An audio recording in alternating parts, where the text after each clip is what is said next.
Puduhepa, yang juga dikenal sebagai Pudukeba, merupakan seorang ratu kerajaan Hiti atau Het sekitar abad ke-13 sebelum Masehi. Ia adalah istri Raja Hattusili III dan dianggap sebagai salah satu wanita paling berpengaruh di dunia kuno. Asal-usul Puduhepa tidak tercatat secara pasti dalam teks sejarah. Namun Puduhepa kemungkinan lahir sekitar tahun 1290 sebelum Masehi di kota Lawasantia di Kisuwatna, sebuah wilayah di selatan kerajaan Hiti. Ayahnya, Bentepsari, adalah kepala pendeta dewa pelindung kota, yaitu Dewi Sauska, yang diidentifikasi sebagai Dewi Ishtar di Mesopotamia. Hal ini mengisyaratkan bahwa ia mungkin tumbuh di lingkungan kuil dan mengambil peran pendeta di masa mudanya. Puduhepa pertama kali muncul dalam permintaan maaf Hattusili yang ditulis dalam gaya autobiografi dan ditemukan di kuil agung di ibu kota Hiti, Hattusa. Teks tersebut memuji Dewi Ishtar, yang kata Hattusili membimbingnya menuju kekuasaan. Dalam teks tersebut, Hattusili menceritakan perjalanan pulangnya setelah pertempuran Kades yang terjadi pada tahun 1274 sebelum Masehi antara bangsa Hiti dan Mesir di tempat yang sekarang disebut Suria.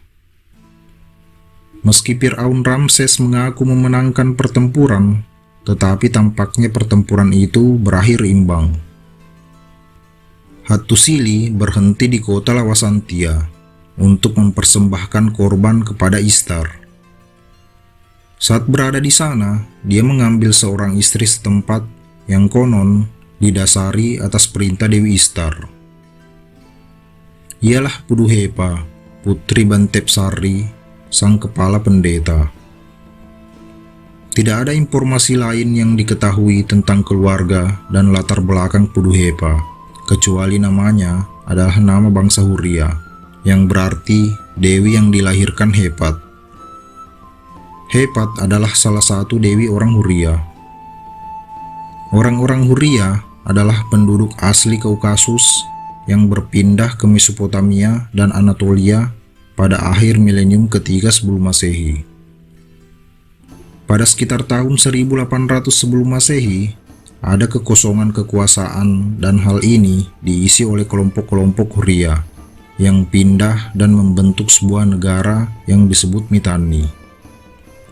Bangsa Hiti akhirnya menyerap sebagian wilayah dari Mitanni, serta orang-orang Huria dan para dewanya. Banyak dari orang-orang yang lahir di wilayah Hiti yang mempunyai nama Huria, termasuk banyak raja bahkan sebelum masa Puduhepa. Meskipun Hattusili kemungkinan besar jauh lebih tua dan sudah memiliki banyak kekasih dan selir, tetapi Puduhepa menjadi yang pertama di antara mereka semua.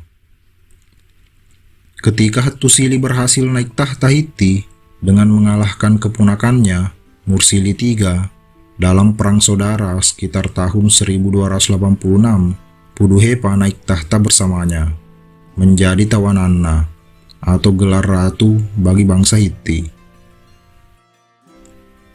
Hattusili III adalah seorang penguasa penting yang memperluas wilayah Hiti dan mengkonsolidasikan kekuasaan di dalam kekaisaran.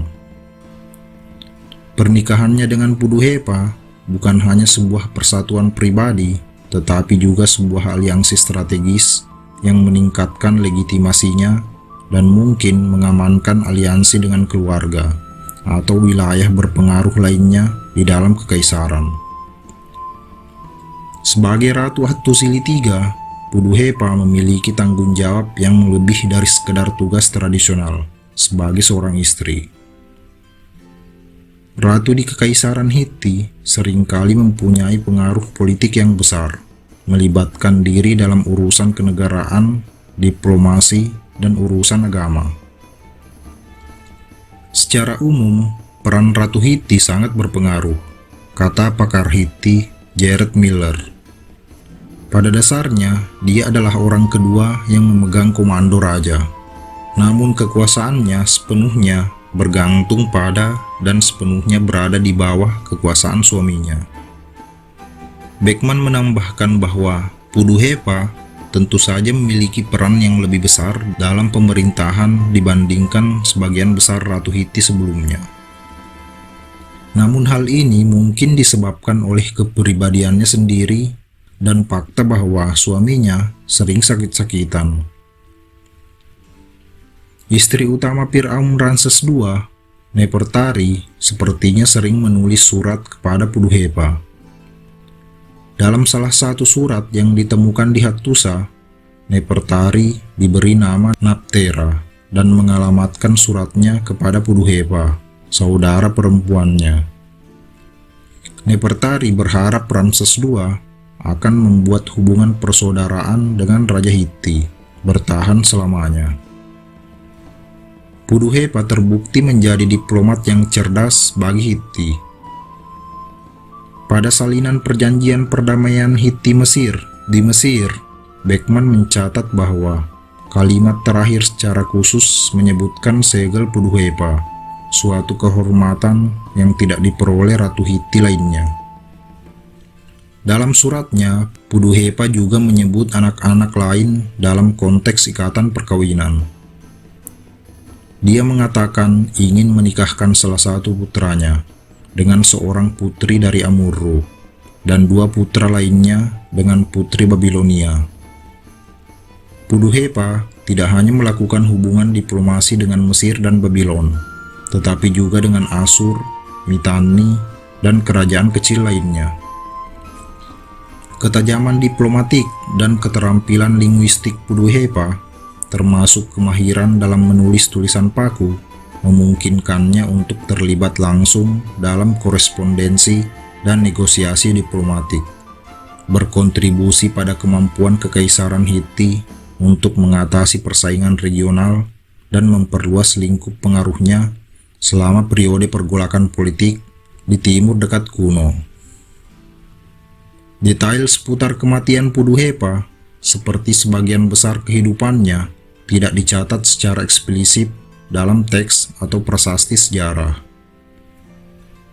Namun berdasarkan konteks sejarah yang lebih luas dan pola suksesi serta kehidupan Kekaisaran Hiti saat itu, dapat disimpulkan kematiannya mungkin karena sebab alamiah.